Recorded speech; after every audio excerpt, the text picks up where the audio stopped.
बहू ने बूढ़ी विधवा सास को भेजी पागल खाने। अरे वो बुढ़िया, हे भगवान, इस बुढ़िया का दिमाग घास चरने के लिए तो नहीं गया। अरे लगता है ये पागल बुढ़िया तो अपने साथ साथ मुझे भी एक दिन पागल बनाकर ही छोड़ेगी। जब देखो तब कहीं भी बैठ जाती है।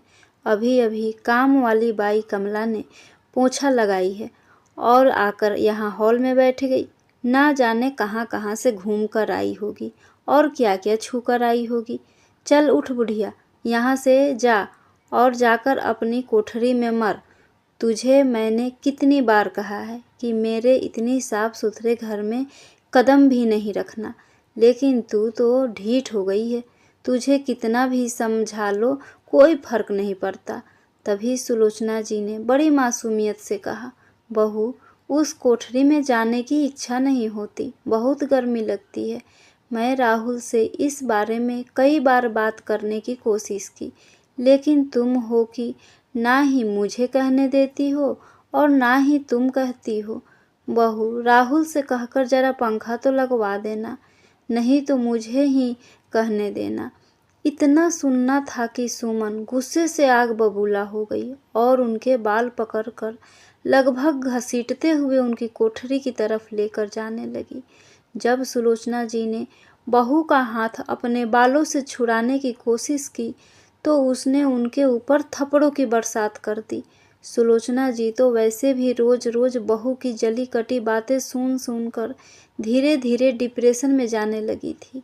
आज बहू की मार खाकर उन्हें अपनी कोई सुध ही नहीं रही। वहाँ से डर कर उठी और अपनी कोठरी में जाकर बेसुध पड़ी रही। गर्मियों के दिन थे। इस झुलसा देने वाली गर्मी में सुलोचना जी के दिमाग में एक तो मार का, ऊपर से गर्मी, दोनों का ही बहुत ही बुरा असर हुआ। कब सुबह से शाम हो गई उन्हें कुछ पता ही नहीं चला। वही सुमन मन ही मन खुश हो रही थी कि चलो अच्छा है, बुढ़िया दिन भर से अपने कोठरी से निकल कर नहीं आई है। अच्छा ही है कि उसे उनका कोई काम नहीं करना पड़ रहा है, उन्हें खाना भी नहीं देना पड़ा। लेकिन वो इस बात से बेखबर थी कि उनका बेटा राहुल जब घर आएगा तो अपनी माँ की ऐसी हालत देखेगा तो क्या होगा। राहुल जैसे ही घर पहुँचा सबसे पहले वो अपने माँ के कमरे में गया। वहाँ जाकर देखा तो उसके तो पैरों तले जमीन ही खिसक गई। माँ बेसुध बड़बड़ा रही थी, बहू, मुझे मत मारो, अब से मैं दोबारा तुम्हारे साफ सुथरे घर में कदम भी नहीं रखूंगी। बहू, मुझे मत मारो। और हाथ पैर को फरफरा रही थी। राहुल ने किसी से कुछ भी नहीं कहा और अपनी माँ को लेकर अस्पताल गया। वहाँ अस्पताल जाकर पता चला कि माँ जी को किसी बात का बहुत बड़ा सदमा लगा है। लेकिन जब राहुल ने सुमन से पूछा तो उसने साफ साफ इनकार कर दिया। धीरे धीरे समय बीतने लगा। सुलोचना जी भी सामान्य होने लगी, लेकिन उनकी मानसिक स्थिति अभी भी थोड़ी ठीक नहीं हुई थी। एक दिन गर्मी से परेशान सुलोचना जी ने अपने सारे कपड़े उतारे और घर के पीछे आंगन में ही नल से ठंडा पानी लेकर नहाने लगी। तभी उनके पोते पोती उन्हें देखकर उनकी हंसी उड़ाने लगे और कहने लगे, पागल दादी, शर्म नहीं आती, खुले में ही नहा रही हो। पागल दादी, पागल दादी, क्योंकि उन्होंने हमेशा यही शब्द अपनी माँ से सुने थे, इसलिए उनकी नज़रों में भी उनकी कोई इज्जत नहीं थी। जब सुमन ने शोर सुना तो फिर से उसने अपने बच्चों को अंदर जाने को कहा और उस दिन तो सुलोचना जी को चप्पल से इतना मारा कि उनके माथे और हाथ की कोहनी से खून निकलने लगा। ये दृश्य उनके पोते पोती छुप छुप कर देख रहे थे और जब उनके पापा आए तब जैसे ही बताने के लिए उसके बच्चे उसके पास गए तब सुमन ने इशारे से उन्हें धमकी दी कि अगर उन्होंने कुछ भी बताया तो दादी की तरह उन्हें भी पिटाई पड़ेगी। बेचारे छोटे बच्चे डर के कारण अपने पापा को कुछ भी नहीं बता पाए। लेकिन उस दिन से एक बात उनके घर में अजीब होने लगी। सुलोचना जी अब अपने कमरे से बाहर ही नहीं निकलती थी और राहुल जब भी उनसे मिलने जाता तो सुमन उसे बीच में ही रोक देती कि वो उनका अच्छी तरह से ध्यान रख रही है। वहीं दूसरी तरफ राहुल के छोटे छोटे बच्चे जो कि हमेशा खेलते कूदते रहते थे, वो दोनों भी अब चुपचाप से रहने लगे थे। घर का ऐसा विचित्र सा माहौल देखकर राहुल को संदेह तो हो रहा था कि कुछ तो गड़बड़ जरूर है, लेकिन क्या, ये वो समझ नहीं पा रहा था। कि कुछ दिन यूं ही बीते। सुमन भी अब निश्चिंत होकर रहने लगी। तभी राहुल ने मौका देखकर अपने दोनों बच्चों को घुमा कर लाने के बहाने बाहर ले गया। उसने उन दोनों के लिए उनकी पसंद की आइसक्रीम, चॉकलेट, मोमोज, चाइनीज पकौड़े और भी बहुत सारी चीज़ खरीद कर दी, जिसे पाकर दोनों बच्चे पहले की तरह बहुत ही खुश हुए। खूब चहकते खेलते हुए कब शाम से रात हो गई उन्हें पता ही नहीं चला। तभी राहुल ने अपने दोनों बच्चों से पूछा, बेटा, अगर आप दोनों एक बात सच सच बताओगे तो मैं रोज़ तुम्हें ऐसे ही घुमाने के लिए लेकर आऊँगा और इससे भी अच्छी अच्छी चीज़ें दिलाऊँगा। बेटा, घर में उस दिन क्या हुआ था, ज़रा पूरी बात मुझे बताओगे? तभी दोनों बच्चों ने अपने पापा को वो सारी घटना के बारे में बता दिया कि कैसे सुमन ने अपनी सासू माँ सुलोचना जी को मारी थी। अपने बच्चों के मुंह से ये सारी बातें सुनकर राहुल की स्थिति तो ऐसे हो गई जैसे उसे काटो तो खून ही नहीं। उसे अपने कानों पर विश्वास ही नहीं हो रहा था और सुमन कहीं अपने बातों से मुकर ना जाए, इसलिए उसने बच्चों की बातों को रिकॉर्ड भी कर लिया था। उसने दोनों बच्चों को अपने घर लाया, लेकिन अपनी पत्नी सुमन को कुछ भी नहीं कहा और अपनी माँ की कोठरी की तरफ जाने लगा। तभी सुमन उसे फिर से रोकने लगी, लेकिन राहुल आज रुकने वाला नहीं था। इसलिए वो अपने मोबाइल का टॉर्च चलाया और जल्दी जल्दी अपनी माँ की काल कोठरी की ओर जाने लगा, जहाँ घनघोर अंधेरा था। जब उसने अपनी माँ की हालत देखी तो उसकी आंखों से आंसुओं की झड़ी लग गई। उसे अपने बचपन की याद आने लगी, जब वो 7 साल का था और उसके पिता की मृत्यु हो गई थी। तब इसी माँ ने किस तरह से हिम्मत करके उस छोटे से बच्चे को कितनी कठिनाइयों का सामना करके पाला पोसा था। जब उसके पिता की मृत्यु हो गई थी, तब परिवार और समाज वाले, रिश्तेदार वाले सभी ने माँ से कहा कि तुम दूसरी शादी कर लो, अभी तुम्हारी उम्र ही क्या हुई है, ये लड़का कहीं भी रहकर पल जाएगा, लेकिन तुम्हारी तो अभी पूरी ज़िंदगी बाकी है। लेकिन इसी माँ ने सिर्फ और सिर्फ मेरी खातिर दूसरी शादी नहीं की। लोगों के कई गंदे गंदे ताने सहे, दुत्कार सहे, लेकिन अपने दामन में दाग नहीं आने दी और मुझे पाल पोस कर इतना बड़ा किया। लेकिन आज जब मेरी माँ के सुख के दिन आए हैं तो मैं अपनी पत्नी के ऊपर विश्वास करके बहुत बड़ी गलती किया। वह वहीं फूट फूट कर रोने लगा और जब हम माँ के माथे और कोहनी के घाव के बारे में सुमन से पूछा तो उसने कह दिया कि माँ जी आंगन में फिसल कर गिर गई थी। आप बेकार में परेशान हो जाते हैं, इसलिए मैंने आपको उसके बारे में नहीं बताया। राहुल ने उस समय भी कुछ नहीं कहा, लेकिन वह उदास हो गया और मौके की तलाश करने लगा कि सुमन को किस तरह सबक सिखाया जाए। तभी उसने बचपन की यादों में खो जाता है और उसे याद आता है कि उस माँ ने ही बताया था कि माँ एक बहुत बड़े खानदान की बेटी थी। बचपन से ही उनके ठाठ बाट बिल्कुल महारानी की तरह थे। सुलोचना जी को काम सीखने का बहुत शौक था, इसलिए उन्होंने बचपन से ही हर काम में ध्यान दिया। उनकी लगन को देखते हुए सुलोचना जी की माँ भी उन्हें हर काम सिखाए, चाहे वो खाना बनाना हो, कढ़ाई बुनाई करना हो या फिर सिलाई करना हो। विवाह की उम्र होते होते सुलोचना जी सभी कामों में निपुण हो गई थी। उनके घर वालों ने उनका विवाह लाल जी से कर दिया था। रामलाल जी बहुत अमीर तो नहीं थे, लेकिन उनकी एक छोटी सी कपड़ों की दुकान थी, पर वो स्वभाव से बहुत ही अच्छे थे। वो बहुत सज्जन व्यक्ति थे और उनकी सज्जनता को ही देखकर सुलोचना जी के माता पिता ने रामलाल जी को अपनी बेटी देने के लिए पसंद किया था। शादी के बाद घर के खर्चे दुकान की कमाई से मुश्किल से पूरे हो पाते थे, लेकिन सुलोचना जी ने कंधे से कंधा मिलाकर रामलाल जी का पूरा सहयोग किया। सुलोचना जी बहुत गुणी महिला थी। उन्होंने अपने गुण और सूझबूझ से अपने पति का घर खर्च निकालने में पूरा सहयोग किया। उनका केवल एक ही बेटा था, राहुल, जिसके परवरिश के लिए उन्होंने क्या क्या नहीं किया। कभी सूट सिलकर, तो कभी अचार बेचकर, तो कभी पापड़ बेचकर। सर्दियों में उन्होंने स्वेटर तक बनाकर बेचे ताकि उनके बच्चे अच्छे पढ़ लिख जाएं। सुलोचना जी जैसी एक अच्छी पत्नी और अच्छी माँ थी, ऐसे ही वो एक अच्छी बहू भी थी। वो अपने सास ससुर की दिन रात सेवा करती थी। सुलोचना जी की बड़ाई तो पूरे गांव में होती थी। समय के साथ साथ बच्चा बड़ा हो गया। अचानक रामलाल जी को ब्लड कैंसर हो गया और वो इस दुनिया से चल बसे। उनकी मौत का सुलोचना जी को बहुत गहरा सदमा लगा और वो अपनी दिमागी संतुलन खो बैठी। उनका भाई उन्हें डॉक्टर के पास लेकर गया। सारे चेकअप कराए, लेकिन सारे टेस्ट नॉर्मल आए।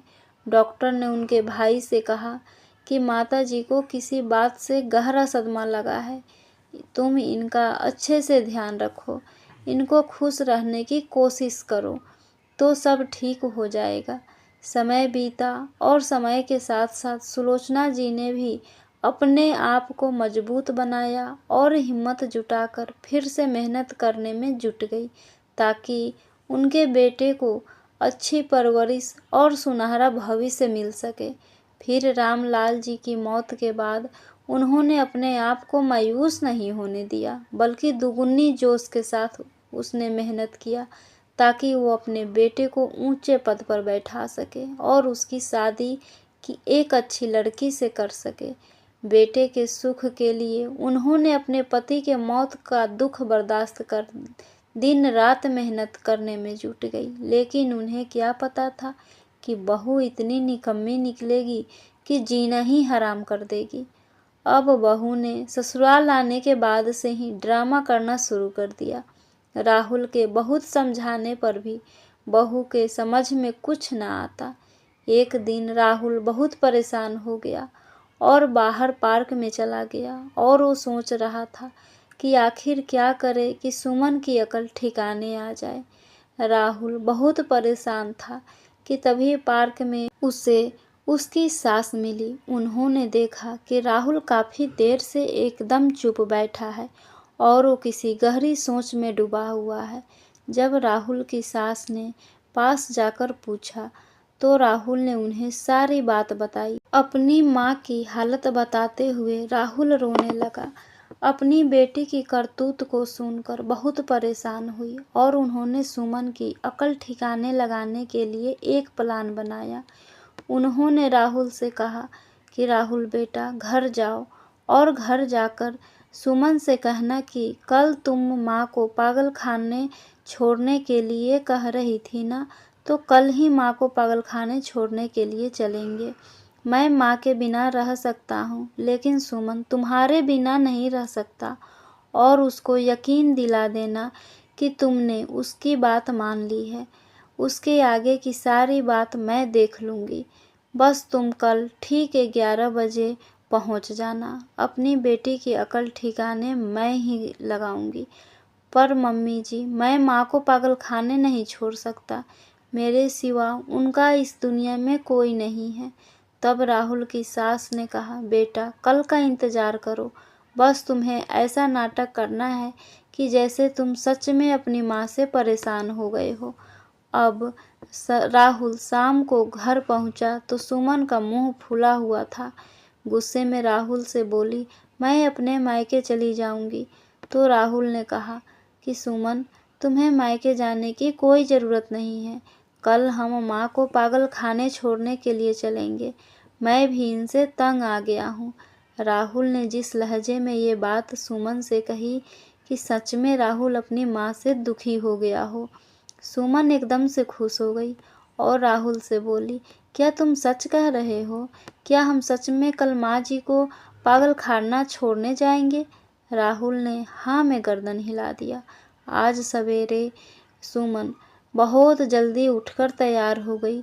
उसकी खुशी का तो कोई ठिकाना ही नहीं था, पर उसको क्या पता था कि आगे क्या होने वाला है। राहुल गाड़ी लेकर अपनी माँ को उसमें बैठाकर पागल खाने पहुँच गया। राहुल ने कहा कि तुम इसी कार में बैठो और मैं माँ को अंदर छोड़ कर आता हूँ। सुमन कार में बैठी रही और राहुल वहाँ से चला गया कि तभी सुमन को किसी औरत के ज़ोर ज़ोर से चिल्लाने की आवाज़ आ रही थी।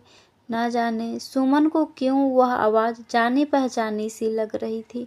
तब सुमन से रुका न गया तो वो पागल खाने के अंदर जा पहुँची और वहाँ से जो उसने देखा तो उसकी आंखें तो फटी की फटी रह गई, क्योंकि जिस औरत की चिल्लाने की आवाज़ आ रही थी वो औरत कोई और नहीं बल्कि उसकी खुद की माँ थी, जिसको 4 से 5 लोगों ने पकड़ रखा था और वो खुद को उन लोगों से छुड़ाने की कोशिश कर रही थी।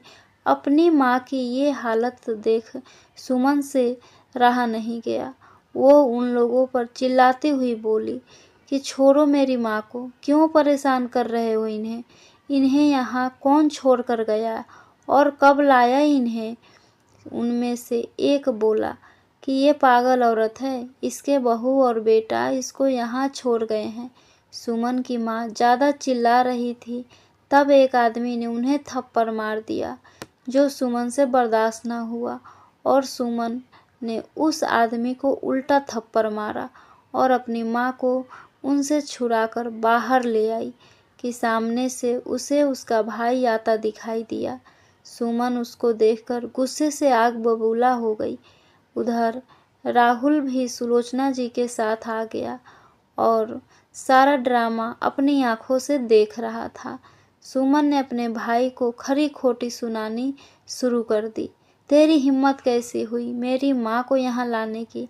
अरे नालायक आदमी, तू भूल गया कि हमें बड़ा करने और तुझे पढ़ाने में माँ कितनी मुश्किलें झेल ली है। थोड़ी देर उसका भाई सुनता रहा, फिर सुमन से बोला कि क्यों, अब अपनी बारी आई तो तुझे सब नजर आ रहा है। जब तू जीजा जी से उनकी माँ को बार बार पागल खाने छोड़ने के लिए रोज घर में लड़ाई झगड़ा करती थी, तब तुझे नज़र नहीं आया कि उन्होंने कितने दुख झेले हैं जीजा जी को बड़ा करने में? क्या इसलिए उन्होंने अपने बेटे की शादी की थी कि तेरे जैसे नालायक बहू आए और उन्हें इतनी मानसिक प्रताड़ना दे कि वो अपना दिमागी संतुलन ही खो बैठे? माँ ने तुझे ऐसे संस्कार तो नहीं दिए थे। मैं इतना भी पागल नहीं हूँ कि अपनी माँ को पागल खाने में छोड़ दूँ। ये तो माँ ने ही मुझे कहा था तेरे को सबक सिखाने के लिए।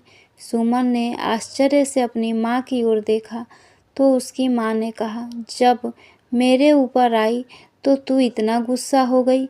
आखिर सुलोचना जी भी तो राहुल जी की माँ है। तूने सोचा भी कैसे उन्हें पागल खाना छोड़ आएगी? ये सब देखकर सुमन को अपनी गलती का एहसास हुआ और उसने हाथ जोड़कर सबसे माफ़ी मांगी और राहुल से कहा, राहुल मुझे माफ़ कर दो, मैं रास्ता भटक गई थी। आज के बाद मैं माँ जी को बिल्कुल अपनी माँ की तरह ध्यान रखूँगी। और सुमन अपनी सास का हाथ पकड़कर उन्हें गाड़ी में बैठाकर वापस अपने घर ले गई। लेकिन सुमन की माँ अनुभवी महिला थी। उन्हें अपनी बेटी पर विश्वास नहीं हो रहा था कि वो वास्तव में सुलोचना जी का ठीक से ध्यान रखेगी भी या नहीं। इसलिए वो कभी कभी खुद ही जाकर देख आती थी कि उनकी बेटी के व्यवहार में परिवर्तन हुआ या नहीं, या फिर कभी अपने बेटे को भेज देती या फिर कभी राहुल से पूछ लेती। जब तक सुलोचना जी पूर्ण रूप से स्वस्थ नहीं हो गई, उनके इलाज कराने में पूरा सहयोग दिया और अपनी बेटी को भी गाइड किया ताकि उनकी बेटी दोबारा किसी प्रकार की कोई गलती ना करे। उस दिन के बाद से सुमन ने अपनी सास की सेवा में कोई कसर नहीं छोड़ी। अब उनका परिवार एक सुखी परिवार था और वो सब हंसी खुशी साथ साथ रहने लगे। धीरे धीरे सुलोचना जी भी सुमन की सेवा से अब ठीक होने लगी। राहुल भी सुमन के बदले रूप को देखकर बहुत खुश हुआ और मन ही मन अपनी सास का शुक्रिया अदा करने लगा। फ्रेंड्स, आशा करती हूँ ये कहानी आपको ज़रूर पसंद आई होगी। प्लीज़ लाइक, सब्सक्राइब और शेयर करना ना भूलें। Thank you.